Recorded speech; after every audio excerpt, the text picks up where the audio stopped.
Hello guys, welcome back to my channel Priti Bangali রান্নাঘরে সবাইকে স্বাগতম। মিষ্টির একটা রেসিপি শেয়ার করব সবার সাথে। একটা বাটি নিয়ে নিয়েছি, তার মধ্যে দিয়ে দিব ডিমের কুসুম। মানে আমি সাদাটা দেব না, শুধু দুইটা কুসুমই দিব। তো আমি দুইটা কুসুম নিয়ে নিয়েছি। তো দেখেন এর মধ্যে আমি পরিমাণ মতো চিনি দিয়ে দিলাম।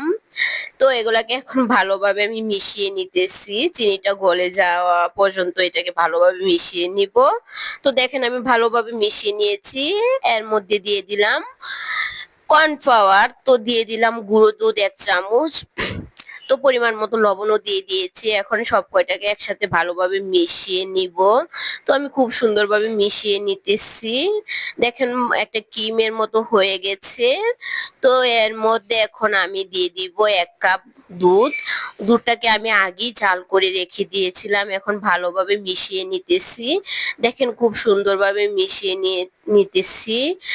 তো এখন একটা কড়াই বসিয়ে নিলাম। তো এর মধ্যে এখন সব কয়টা উপকরণ একসাথে ভালোভাবে গরম করে নিব, চুলাতে জাল করে নিব। তো আমি খুব সুন্দর করে জাল করে নিতেছি। এটাকে মোটামুটি ঘন করে নিতে হবে, আবার এতটাও না। তো আমি মোটামুটি ভাবে ঘন করে নিব। যতক্ষণ পর্যন্ত ঘন না হয় এতক্ষণ পর্যন্ত মিডিয়ামের মধ্যে রেখে এটাকে জাল করে নিব।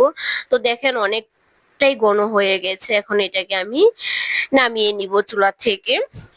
খুব সুন্দরভাবে হয়ে গেছে। তো আমি যে পাত্রে এটাকে বানাবো মিষ্টিটা, এই পাত্রে দিয়ে দিচ্ছি। এখন আমি এটাকে আধা ঘন্টার মতো নর্মাল ফ্রিজে রেখে দেব। তো দেখেন আমি এটাকে ফ্রিজে রেখে দিয়েছি। এখন এটাকে আমি বের করে নিয়েছি। এখন এটা ব্রাশনে নিয়ে নিচ্ছি। দেখেন কত সুন্দর হয়েছে। এখন চাকু দিয়ে আমি কেটে নিতেছি। তো দেখেন আমি আমার মতো ভাবে কেটে নিচ্ছি, আপনারা যেভাবে হয় এভাবে কেটে নিতে পারেন। দেখেন কত সুন্দর হয়েছে মিষ্টিগুলো। তো এর মধ্যে আমি কিছু গুঁড়ো দুধ দিয়ে হেড নিয়েছি। তো দেখেন কত সুন্দর হয়েছে, ভিতরটা ভাঙলে অনেক